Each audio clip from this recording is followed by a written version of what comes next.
ትግራዋይ ትግራይ ዓውዱ ኩናት ካብ ምዃን ክትድሕን ክሰርሕ ከም ዘለዎ ፃውዒት ቀሪቡ ማሕበረሰብ ሞያ ጥዕና ትግራይ ዝተፈላለዩ ምርመራታት ጥዕና ብነፃ ከም ዝህብ ኣፍሊጡ ኢትዮጵያ ኣፍ ደገ ባሕሪ ክትውንን ኣለዋ ረብሓ 2 ሚልዮን ካብ ናይ 200 ሚልዮን ህዝቢ ኣይበልፅን ክብል ፊልድ ማርሻል ብርሃኑ ጁላ ተዛሪቡ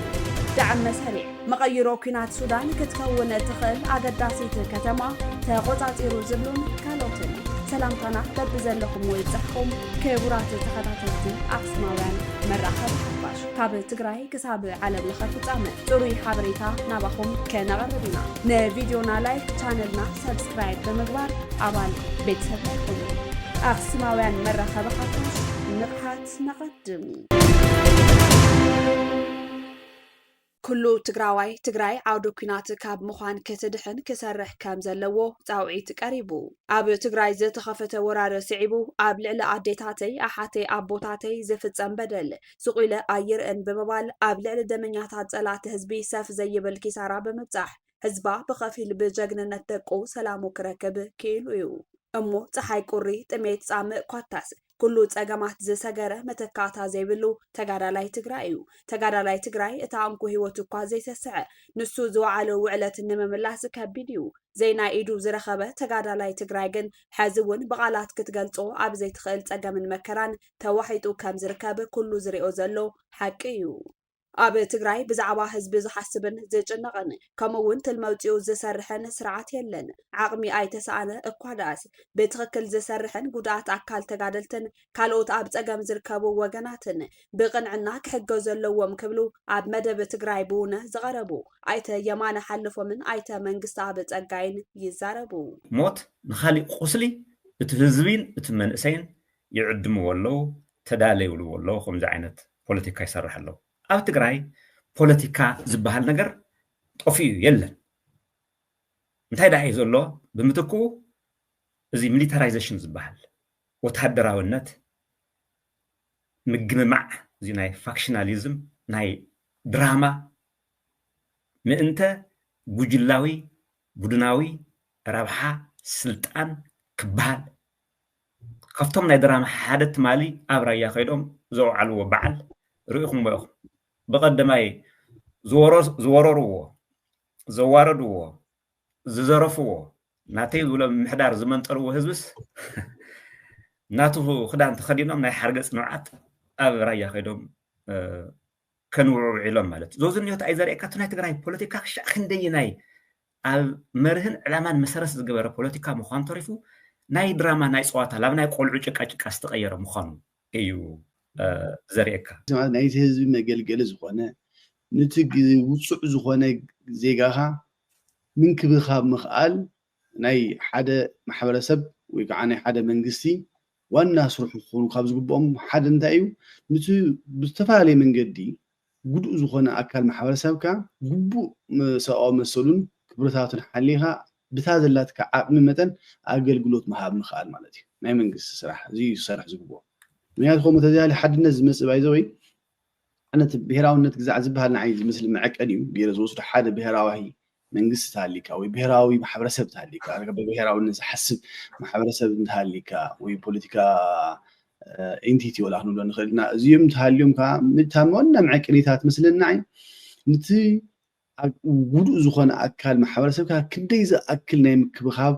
عملك ويكعني دليت لك أيوز وسنو بحلا يعني من ياتو السويت حدنة أوز مس حدنة بزراي مس حدنة مالت نخلو ببعوم كتقول قولوا مخالك تحجزوا مخالي وحدنا زي مثال كذي كعني تكلا وحدنا تبالسي زي كعني يتكلا ونحدنا كعن منش من قصنتي حواف من قصنت ناي حواف من قصنت كعني سرح زخل من قصي ناي هزب حطوتاتك من الزخل من قصي كله كاخر كله أبتقرأ كوت عبي شجر كويل زي مثلك ريسورس تسعينوني كوي يكون ريسورس بتفعلي من قد بتقرأي نزوم نايكم ديوم عين ونحطها بهزوز كتملو سولة تغرسيون سولة هجي كوت ناي وركي كوتر إلها ببيلينز دو $1 من قصي تبقى أقوات راح بيزي زينا بكرشي هتزارع وخلها خلني مالتي بمائة بليونات مالتي أنا بمائة بليونات تقرأي يعيش عامت نايقز عامت درجة بيجت غير كات وصلت غلها تسترخى بقرشي عز قرشي زينا نابي يزخزو له قمت جنرال ودور دبع المسي تزاروا تجاريهم سريعهم خالي سري يكون كالي عدز مسي يكون تجاريهم سريعهم يلو بقلص تزاري سبحي زوي تاريخاوي زخونه سندي ودور ده يفلطوم يتم سرعوا مالتي حتى حدا معلته مالتي تم سرعوا يفلطوم بزرزر نغيرنا سرعوا اكلات تجاريهم ስለዚህ ተሃፍተ ይخدن ኣብ ትግራይ ኢንቨስት ክገብሩ ክንገብሮ ሚና ግለመለ ይዝል مهم راح يكون توم حج زلو خمسين زبولو أكل سنكولات قالوا بتعم بدأت له طوال زي بلن عدسات الله كلتا سلسة دكان سوا من طوال زي بلن بيتسوي زيكم زي بزول سبعة ወሲኹ ድማ ኣይተ የማነ ሓለፎም እንትገልጽ ተመዛበልቲ ኣብ ከቢድ መከራ ይርከቡ ሰብኣዊ መሰላቶም ክኽበረሎም ኣለዎ ብእዋኖም ናብ መረበቶም ንከይምለሱ ግን ኣብ ትግራይ ዘሎ ጉጅለ ከም ትሕጃዩ ዝገብሮም ዘሎ ነዚ ብምርዳእ ኩሉ ትግራዋይ ኣብ ዝሃለወ ይሃሉ ተመዛበልቲ ናብ ዓዶም ኣብ ምምላስ ዘይሕለል ጻዕሪ ክግበር ጸዊዑ ዕላማት ሓንጊጡ ኣድላይ ዘበለ መስዋዕት ከፊሉ በረኻ ኸይዱ ይኩን ዝቀለስ ኣብ ከተማ ኮይኑ ህዝቢ ጥፍዕ ዓዲ ጥፍዕ ሓንቲ ናይ ስደተኛታት ትግራይ ናይ ምምላስ ናታቶም ናይ ምህላውን ዘይምህላውን ሕቶ እዩ ዝበሃለሉ ዋና ምክንያት እንታይ እዩ እዞም ስደተኛታት ትግራይ እንተተመሊሶም እዞም ሰባት እዚኣቶም ኣብ ትግራይ ውሽጢ ዝፃወትሉ ናይ ፖለቲካ ካርታ ኣይህልዎምን ማለት እዩ ንሱ እንተተመሊሱ እቲ ህዝቢ ናብሩ ምንባር እንተጀሚሩ ስርሑ ምስራሕ እንተጀሚሩ ነቲ ህዝቢ ንኩናት ዘለዓዓልሉ ናይ ኩናት ፕሮፓጋንዳ ዝሰርሕሉ ምክንያት ይዕፀሎ ማለት እዩ ስለዚ ስለዝትዕፀ ኣብ ዝተፈላለየ መድረኽ እንኮላይ ወረደ እውን ሓዊስካ እዚ ህዝቢ ክመለስ የብሉን ዝብልዎ ሪቶሪክ ዝብልዎ ፕሮፓጋንዳ ከም ዘሎ ንፈልጥ ኢና ግን ኣይ ቲንክ ኣነ ሕዚ እዚ ክተክረሉ ዝግበአኒ እቲ ህዝቢ እውን ክርድኦ ዝግብኦ እዚ ናይ ትግራይ ናይ ስደተኛታት ጉዳይ ናይ ምምላስ ጉዳይ ናይ ፖለቲካ ጉዳይ ይኩን እዚ ጉዳይ እዚ ብዋናነት ናይ ሰብኣዊ መሰላት ጉዳይ ዜጋታት ቶም ስደተኛታት ተሸጊሮም ኣብ በረኻ ኣብ ጥሜት ኣብ ፀሓይ ኣብ ማይ ዘለው ኣቦታትና ኣደታትና ኣሕዋትና ኣሓትና ህፃውንቲ ኩሎም ናብ ቦታኦም ተመሊሶም ካብ ኩናት ወፃኢ ብሰላም ናይ ምንባር መሰል ኣለዎ ንዘውዝኒሆ መሰል ኩሉ ትግራዋይ ክሰርሕ ኣሎ ብፍላይ ቶም ስደተኛታት ባዕሎም ከዓ ንዘውዝኒሆ ክሰርሑ ክኽእሉ ኣሎ እዚኣ ከዓ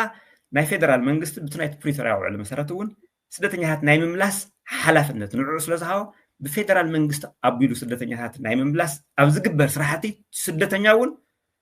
ንሕና ተቃለስቲ ንበሃል ትግራዋይ እውን ንዘውዝኒሆ ዝድግፍ ኩሉ ናይ ዘውዝኒሆ ሓጋዝን ደጋፍን ክኸውን ኣለዎ እቲ ህዝቢ እዚ ናዘይ መውማት መሰል ኣሎ ናይ ምንባር መሰል ኣሎ ናይ ምስራሕ መሰል ኣሎ ናይ ምዕባይ መሰል ኣሎ ናይ ምምሃር መሰል ኣሎ ምዕራብ ትግራይ ብመሰረት ውዕል ስምምዕ ፕሪቶሪያ ክምለስ ነይርዎ ኮይኑ ግን ነዚ ከይትግበር ድማ ጽምዶ ዝብል ዛዕባ ከም ዘተሓላለኾ ድማ ኣይተ መንግስቲ ኣብ ጸጋይ ይገልጽ ምዕራብ ትግራይ ናይ ሚዛን መሰረት ያባህላ እዩ ኣብቲ ኩናት በቃ ወሳኒት ዝኾነት ብእንግሊዝኛ እንታይ ይብሎ ስነካ ንኩናት ምክንያት ክኾኑ ካብ ዝኽእሉ ወይ ከዓ ካስስ ቤሊ ካብ ዝበሃል ሓደ ነገር ምዕራብ ትግራይ ጉዳይ ካስስ ቤሊ እዚ ኩናት እዚ ብክልቲኡ ወገን ብሻዕብያ ይኹን ብብልፅግና ይኹን ብናይ ኢትዮጵያ መንግስቲ ማለት እዩ እዚ ናይ ምዕራብ ትግራይ ምስ ናይ ዓሰብ ጉዳይ ፈሊኻ ትሪኦ ነገር ይኮን ዝተኣሳሰረ ይኮን ኣተበቃ ኣውረዲ ተኣሳሲሩ ንምንታይ ትልካ ንኣብነት ሕዚ ከም ትፈልጦ ኣብቲ ምዕራብ ትግራይ ብናይ ውዕሊ ፕሪቶሪያ መሰረት ክምለስ ዝግብኦ ሕቶ እዩ ቀሊል ሕቶ እዩ ነይሩ ንፌደራል መንግስቲ እውን ቀሊል ናይ ፌደራል መንግስቲ ስራሕ እውን ዝሰራሕ እዚ ክምለሶ ንዚ ጉዳይ እዚ ንኸይምለስ ዘተሓላለኽዎ ነገራት መንግንታይ እዮም እዩ ሓደ ፅምዶ ዝበሃል ሓይሊ ፅምዶ ነገር ኮነ ተባሂሉ ንምዕራብ ትግራይ ክትተሓላለኽ ካብ ዝገብሩ ካብቲ ጉዳያት ዝተሓለ بركافت زنورة تحازلكو رايا يخون ناي تسلمت يخون لحري قصير زخون بعلو مسيكو ودور سبكو حتى زغبون ودور لكوي سنه 30 قدم سنه 30 كملس ينايدو اب ميديا وسيكو يتزاري نمنتاي اي تملسن ناي معراب تግራይ ተባሂሉ አንي او حتى زغبا ህዝብ ትግራይ ودور አባያት ላ ተመልሲ እንታይ ሰነ 30 ክትምልስ ይልካ በደረጃ ፕሮግራም ሂስካየርካ እሳ እንታይ ኮይና ድምታይ ምክንያት ፈሪሳ ንምታይ ክኸውን ይካለት من عكيفوا انتي من تاجيرو فدال منغسين تاجيرو سخاتكم تاجيركم تا ايت صقم يدو حتى زغل يلمات بزح غزي يهالو እዚ ዘፃሪ ሳይሃሉ ንብለው ከ ከምዚ ምክንያታቶም ሓበሬታ ብምሕባእ ነቲ ህዝቢ ከምዚ ዓንተ ዝበልካዮ ብስምዒት ኣለዓዒሎም ናብቲ ኩናት ክእግድዎ ስለ ዝደልዩ ማለት እዩ እዚ ክሪቲካሊ ዝኾነ ሰብ ክሓትቶ ንምንታይ ሰነ 30 ክትምለስ ኢልካ ስወዲ ወረደ እንታይ ስለ ዝተረኸበ እዩ ከይተመለሰ ቀርዩ እዚኣ መልሳ ኢሎም ሰብ ክሓቶ ዝኾነ ትግራዋይ ክሓቶ ዝግባእ ሕቶ እዩ ንዓኣቶም ቶም ከምኡ እንታይ ስለ ዝኾነ ከይመለስዎ ዝኸረ ቀንዲ ምክንያት ነገርካ ምስቲ ናይ ቢግ ፒክቸር ማለት ዝዓበየ ፒክቸር ኣብ መንጎ ኢትዮጵያን ኤርትራን ዘሎ ኩነታት ንስኡ ስለ ዝተኣሳሰረ እዩ ምክንያቱ ንምንታይ ተኣሳሲሮም ምስለካ ሻዕብያ ምስኣቶም ክሰርሕ እንተኮይኑ ናይ ምዕራብ ጉዳይ ብክልተ ምክንያት ንኸይምለስ ይደልዩ እዩ ህዝቢ ትግራይ ድሌቱን ባህጎን ሰላም እዩ ካሊእ ኩናት ናይ ምትእንጋድ ድልውነት የብሉን ትግራይ ዓውደ ኩናት ካብ ምዃን ክነድሕና ምእንተኣ ክንሰርሕ ኣለና ንትግራይ ብሄራዊ ረብሓ ጠቃሚ ዝኾነ ኢና ክንወስድ ዘለና ኣብ መንጎ ኢትዮጵያን ኤርትራን ጎስጓሳት ኩናት ይካየድ ኣሎ ከብሉ ምስ ኣክሱማውያን ሚድያ መደብ ትግራይ ብውነ ፃንሒት ዝገበሩ ኣይተ የማነ ሓለፎምን ኣይተ መንግስቲ ኣብ ፀጋይን ገሊፆም ኣነቱ ኣብ ትግራይ ኣብ ኢትዮጵያን ኣብ ኤርትራን ከባቢ ዘሎ ኩነታት ብዝኾነ መልክዑ ክዓርግ ክኽእል ኣሎ በቲ ሕዚ ዘሎ ናይ ውጥረት ደረጃ ንነዊሕ ግዜ ክቕፅለ ይኽእልን ብፍላይ ከዓ ብመንግስቲ ኢትዮጵያ ወገን ኮንካ ክትሪኦ እንተለካ ዞዝኒዮ ግዜ እናረኸበ ብልከደ ቁፅሪ ዲፕሌትድ እናኾነ ናይ ምኻድ ዓቕሙ ተኽእሉ ዝለዓለ እዩ ዝመስለኒ እቲ ናይ ኢትዮጵያ መንግስቲ ምክንያቱም ናይ እዚ ፕሮክሲ ዝበሃል ናይ ጎረቤት ውግእ ከፊቶም ናዳኸም ክኸዱ ከም ዝኽእሉ ኦሬዲ ብተግባር እኮ ኣትዮም እኮ እዮም ትውግእ ባይዘወይ ክተርፍ ዶ ይመስለካን ዘይኮነስ ትውግእ እኮ ካብ ዝጅመር ፀኒሑ እኮ እዩ ይወግእዎ ከለዉ ኣብ ፋኖ ብደንቢ ኣትዮም የሰልጥን ኣለዉ ይዕጥቕ ኣለዉ ምስ ኦሮሞ ሓቢሮም ይሰርሕ ኣለዉ እቶም ንሃና እውን ፅምዶ ዝበሃል ሻዕብያ ፈጢሮም ግንባር ፈጢሮም ዞዝኒሆ ጀሚሮምዎ እዮም ኣይ ቲንክ ኣብይ ዝፅበ ዘሎ እቲ ናይ ባዕሉ ናይ ውሽጢ ኩነታት ከስተኻኽል ዓቕሙ ከተዓራሪ ናይ ዲፕሎማሲ ስራሕትታት እውን ንክሰርሕ እዩ ዝመስለኒ እምበር እቲ ኩናት ተጀሚሩ ስለ ዘሎ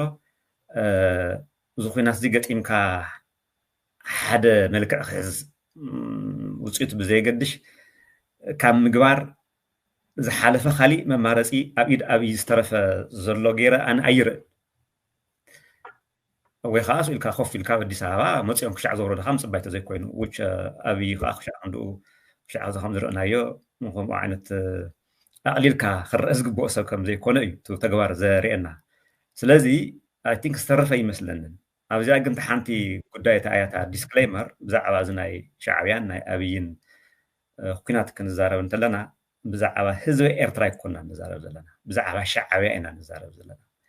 እታ ዲስክሌመር እታ እያ ናይ ህዝቢ ኤርትራ መሰላት ክኽበር ኣለዎ ሃገር እዩ ሉዓላዊ እዩ ክኽበር ኣለዎ ዝብል ነገር እዚኣ ከም ዲስክሌመር ከቐምጥ ይደሊ እዚኣ ምስ ገበርኩ ግን ኣብቲ ኩናት ክንሳተፍ ዲና ኣይንሳተፍን እንታይ ዓይነት ኣቋም ይሃልየና እቲ ኩናት ብምንታይ ዓይነት መልክዑ ብምንታይ ኣገባብ እንተኸይዱ ተተወዲኡ እዩ ንትግራይ ዝጠቅም ካብ ዝብል ኢና ክንለዓል ማለት እዩ ምክንያቱም መሰረቱ ናይ ህዝቢ ትግራይን ናይ ትግራይን መሰረታዊ ብሄራዊ ረብሓ ኣብ ከመይ ዓይነት ኩነታት እዩ ዝረጋገፅ ኢልካ ምስ ትድህስስ ካብኡ ናይ ትግራይ ብሄራዊ ረብሓ ጠቃሚ ዝኾነ ኣቋም ኢኻ ክትወስድ ማለት እዩ ከም ትግራዋይ ከመይ ኢኻ ክትሓስብ ትኽእል ሕዚ ናይ ትግራይ መሰረታዊ ብሄራዊ ረብሓታት እንታይ እዮም ሰላም መሰረታዊ ረብሑ እዩ ህዝቢ ትግራይ ብፍላይ ኣብቲ ሕዚ ዘለዎ ኩነታት ካሊእ ኩናት ናይ ምስትንጋድ ካሊእ ሞት ናይ ምስትንጋድ ካሊእ ጥፍኣት ናይ ምስትንጋድ ዓቕምን ድልውነትን የብሉን ስለዚ ህዝቢ ትግራይ ብፍላይ ከዓ በቲ ናይ ሻዕብያ ዘሎ ፕላናት ትግራይ ናይ ጦርነት ሜዳ ናይ ምግባር ፕላን ስለ ዘሎ እዚ ብኩሉ ዓቕምና ኩሉ መዳያዊ ዓቕምና ተጠቒምና ትግራይ ናይ ጦርነት ቦታ ካብ ምዃን ክነድሕን ክንክእል ኣለና እንድሕር ናይ ሓቂ ተጋሩ ኮይና ትግራይ እንድሕር ኮይና ኢትዮጵያ ኣፍ ደገ ባሕሪ ክትውንን ኣለዋ ረብሓ 2 ሚልዮን ካብ ናይ 200 ሚልዮን ህዝቢ ኣይበልፅን ክብል ፊልድ ማርሻል ብርሃኑ ጁላ ተዛሪቡ ፊልድ ማርሻል ብርሃኑ ጁላ ሰራዊት ኢትዮጵያ ኣፍ ደገ ባሕሪ ክትውንን እያ 2 ሚልዮን ህዝቢ ዘለዋ ኤርትራ ነታ በዝሒ ህዝባ ናብ 200 ሚልዮን ገፁ ዝኸይድ ዘሎ ሃገር ባሕሪ ክትከልኣ ትኽክል ኣይኮነን ክብል ብ25 ጥቅምቲ ተዛሪቡ ምንባሩ ዝዝከር እዩ ብርሃኑ ጁላ ነዚ ዝበለ ዝሓለፈ ቀዳም 25 ጥቅምቲ መበል 118 መዓልቲ ሰራዊት ኢትዮጵያ ኣብ ዝተባዓለሉ ኣጋጣሚ እዩ። እቲ ኣዛዚ ኢትዮጵያ ሰለስተ ነገራት እያ ትደሊ ዘላ ሰላም፣ ምዕባለን ኣፍ ደገ ባሕርን። ኢትዮጵያ ብመሬት ክትዕጾ ዝግባእ ኣይኮነን። ህዝብና ሕዚ 130 ሚልዮን በፂሑሎ ኣብ ዝመጽእ 25 ዓመታት ድማ 200 ሚልዮን ከበጽሕ እዩ። ስለዚ ከመይ ኢሉ እዩ ረብሓ 2 ሚልዮን ካብ ናይዞም 200 ሚልዮን ዝበልጽ ኢሉ ይሓትት። ኢት ኢዝ አንፌር ርትዓዊ ኮነን ክብል ዝቐጸለ ፊልድ ማርሻል ብርሃኑ ጁላ ምስ ዓለም ለኻዊ ሕጊ ዘይሳነ ኢሞጎታዊ እውን እዩ ድሕሪ ምባል ኣብ ዝሓለፈ 30 ዓመታት ደቂስና ምንባርና ኣመና ዝሕዝን እዩ። ሕዚ ግን ተበራቢርና ኣለና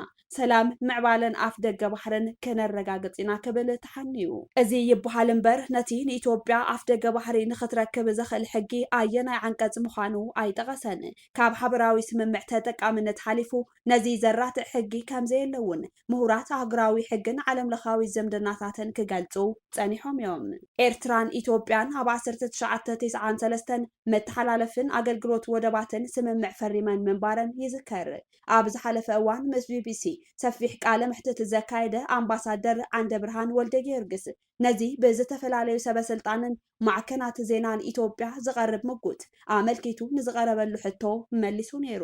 እቲ ዝበሃል ክንድዚ ኪሎ ሜትር ካብ ባሕሪ እንተሪሕቅካ መሰለለካ ዝበሃል ሓሶት እዩ። ኣበየናይ ሕጊ ኣሎ እዚ? ካበይ መፂኡ? ናይ ፈጠራ ትረኻ እዩ። ከምኡ ዝብል ሕጊ የለን ኣብ ዓለም። ካልእ ኣፍ ደገ ባሕሪ ንኢትዮጵያ ህላዊኣ ግድነት እዩ ዝበሃል። ኢትዮጵያ ብዘይ ዋንነት ኣፍ ደገ ባሕሪ ሙሉእ ሂወታ ጸኒሓ እያ። ስለዚ ዋንነት ኣፍ ደገ ባሕሪ ንኢትዮጵያ ግድነት ኣይኮነን። ብዘይ ኣፍ ደገ ባሕሪ ንዝነውሐ እዋን ዕድማኣ ጸኒሓ እያ ይብል። ምስ በዝሒ ህዝቢ ተኣሳሲሩ ንዝቐርብ ምጉት እውን ኣምባሳደር ዓንደ ብርሃን በዝሒ ህዝቢ ሓንቲ ኣፍ ደገ ባሕሪ ዘይብላ ሃገር ኣፍ ደገ ባሕሪ ክትውንን መሰለ ዝህባ ኣይኮነን። ብኩሉ እቲ ዝፍብርኽዎ ዘለው ታሪኻዊ ይኹን ሕጋዊ መሰረት የብሉን ኢሉ።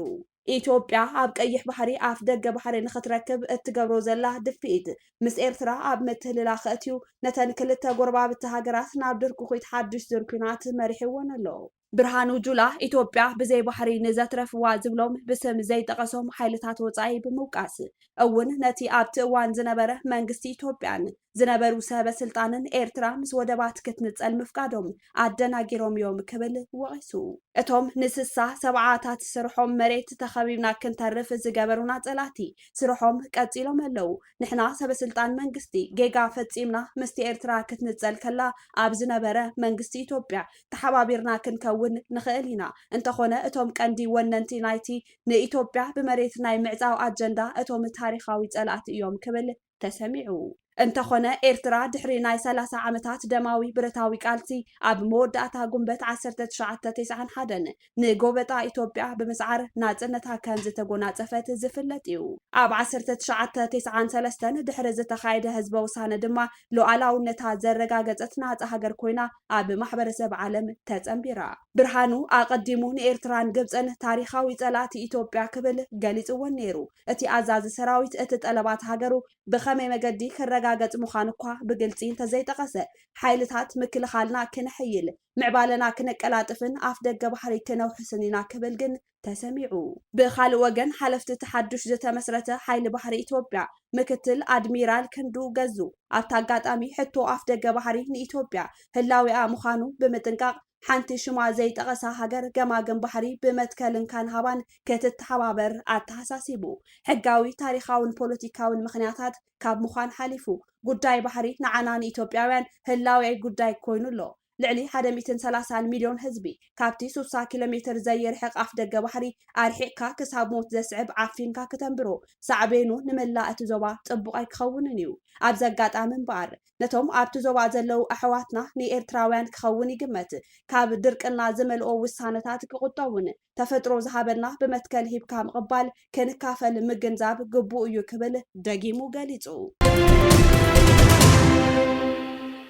ማሕበር ሰብ ሞያ ጥዕና ትግራይ ዝተፈላለዩ ምርመራታት ጥዕና ብነፃ ከም ዝህብ ኣፍሊጡ። ማሕበረሰብ ሞያ ጥዕና ትግራይ ካብ ጥቅምቲ 19 ክሳብ 20 2018 ዓመተ ምህረት ንተኸታተልቲ 2 መዓልታት ነፃ ኣገልግሎት ምርመራ ሕማም ሽኮር ጸቕጢ ደምን ምዕቃን ክብደትን ኣብ ኣደባባይ ሮማናት ከም ዝህብ ፕሬዚደንት እቲ ማሕበር ዶክተር ፍስሓ ኣሸብር ንሚድያታት ኣብ ዝሃብዎ መግለጺ ኣፍሊጦም ሕብረተሰብ ነዚ ተረዲኡ እቲ ዝወሃብ ዕድል ተጠቒሙ ኩነታት ጥዕንኡ ክፈልጥ ናብቲ ዝተጠቐሰ ቦታ ብምምጻእ ተጠቃሚ እቲ ነፃ ኣገልግሎት ክኸውን ጸዊዖም እቲ ማሕበር ንመሰል ሰራሕተኛታት ጥዕናን ንዝላ ስርዓተ ጥዕናን ትግራይ ንሕበር ብዝብል መሪሕ ሓሳብ መሰላትን ጥቕማ ጥቕምን ሰራሕተኛታት ጥዕና ክኽበርን ዝሐሸ ተበጻሕነት ግልጋሎት ጥዕና ኣብ ሕብረተሰብ ክህልውን ዓሊሙ ካብ ጥቅምቲ 21 ክሳብ 22 2018 ዓመተ ምህረት ራብዓይ ጉባኤኡ ከም ዘካይድ ፕሬዚደንት እቲ ማሕበር ገሊጾም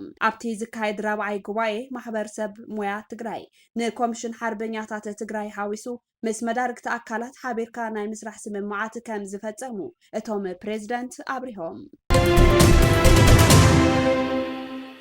دعم سريع مغيرو كينات سودان كتكون اتخال أقداسي كتما تغوزاتيرو دعم سريع حايلتاتون حانتي كابتن أب معراب سودان عبيت زبهالا كتماتات زغونت الفاشر كم زتغوزاترو أفليتو اتعطق حايلي نتا كتما مقوزاتارو أب كينات حد سودان كم نتبه مغيرو كم زغوزار كعا يقلت أب محبراوي ميديا عبزوزو مقلتي نكتما الفاشر كابتعسون ملافنتي قبرش براويان نزبلو سراويت السودان كم زمنزعا حبيرو سراويت السودان أبزوا دارفور حانت مرقت اقر زنبرتو الفاشر كوينا نتا كتما مسانو عبي كيساران دعم سريع نتزوا ملو بملو نخي قوطات أرزخل مخان يوزقلت سراويت السودان بزعبا متحاز اتا كتما كساب حزي زبالو نقريلن دعم سريع قدم بيلو نقند بيت صحفت ازي شاد شاي كفل سراويت بمقوطات بزحات وتهدراويان مكاين كم زعنوه حيال وتهدراوي أطوار كم زسلبن حبيرون يريو نزل سعيبويو نتا كتما كم زحزا زحبره بي بي سي فيريفاي ون أبالات دعم سريع عبوشت تمعسكر ناتنكساقسو زري أب محبراوي ميديا زتزرقحة تنكساقس مسلي حق أنتو كالرقاقت كيلو سراويت دعم سريع نزحالف 18 أوارح نكتما الفاشر أب مولو كبابا بمئتاو أب لعل سلاماوان سبات بغطالي دبدابات كاكايد زنحيو أستات 300 سلاماوان سبات ون أبوشت تا كتما تعقيبهم كم زنحيو زقلت أب نحاس زتزرقح سئلي ساتلايت دعم سريع ناتي مخردان نمخرار أب وسن إتا كتما بمندق زتسرح دلدل عرجتات كم زدالو ويري أب زحالفو سمونات كعا ناتك أندم أزز نقطة نايتا أبتا كتما زنبرة شاد شايك فلسراويت السودان بتدقاقامي متقعتي كايدلو صنيحو حالافي UN ريليف توم فيلتشر تمالي أب زهابو مقلتي دعم سريع نيل فاشر كام زتقوطاتروا زقلت حبريتا أزيو كام زشاغلو بمحبار أب زوا دارفور أب ملاء سودان كتبتاوي مقرات تخصك قبر تسويعو أما أيتا شحات سبات بزي زخونة مقبي قرب حكمنا نتسأتتان تخرجينوم أب فرحي أب دبداب نتميتن يوم زركبو دحر مبال نبرتي إتا كتما رديت كبتحهم فتومات أقامي كوينو مهلاو حبيرو نبرتي إتا كتما نزحلفة لعلى حدا عمت زخونة رديت كبتحهم سلزي كالة أبتا كتما تميتن حمامن أصفاح في حمه اللاوي يزقلت مرماري قجل حبرات هاقرات عطوقات الدعم سريع لعل نبرتي إتا كتما حيال قبنان صار سواونت كم زفتامو يحبر بعابيو حبرات هاقرات ون سراويت الدعم سريع زوا دارفور لعل عراب زيكونو قبيلاتات هلقيت كم زفتامو አረጋጊጹ ብሰንክቲ ኣብ መንጎ ሰራዊት ሱዳንን ዕጡቃት ዳዕመ ሰሪዕን ካብ 2023 ነትሒዙ ዝካየድ ዘሎ ኩናት ሕድሕድ ልዕሊ 150,000 ሰባት ክሞቱን ከለው ኣስታት 12 ሚልዮን ሰባት ካብ ቤተ ንብረቶም ከም ዝተፈናቀሉ ጸብጻባት ይሕብሩ እዚ ከዓ ኣብ ታሪኽ ዓለም ሓደ ካብ ዝኸፍኡ ሰብኣዊ ቅልውላዋት ኮይኑ ተመዝጊብሎ ኣብዚ እዋን ሰራዊት ሱዳን ንዝበዝሕ ሰሜናዊን ምብራቃውን ክፋል እቲ ሃገር ክቆጻጸርን ከሎ ኣብ ምዕራብ ዞባ ዳርፉር ከዓ ክሳብ ሕዚ ከተማ ኤልፋሽርያ መርገጽ እግሩ ጸኒሓ ዳዕመ ሰሪዕ በወገኑ ንዞባ ዳርፉርን መዳቦታ ዝኾነት ዞባ ኮርዶፋንን ሒዙ ይርከብ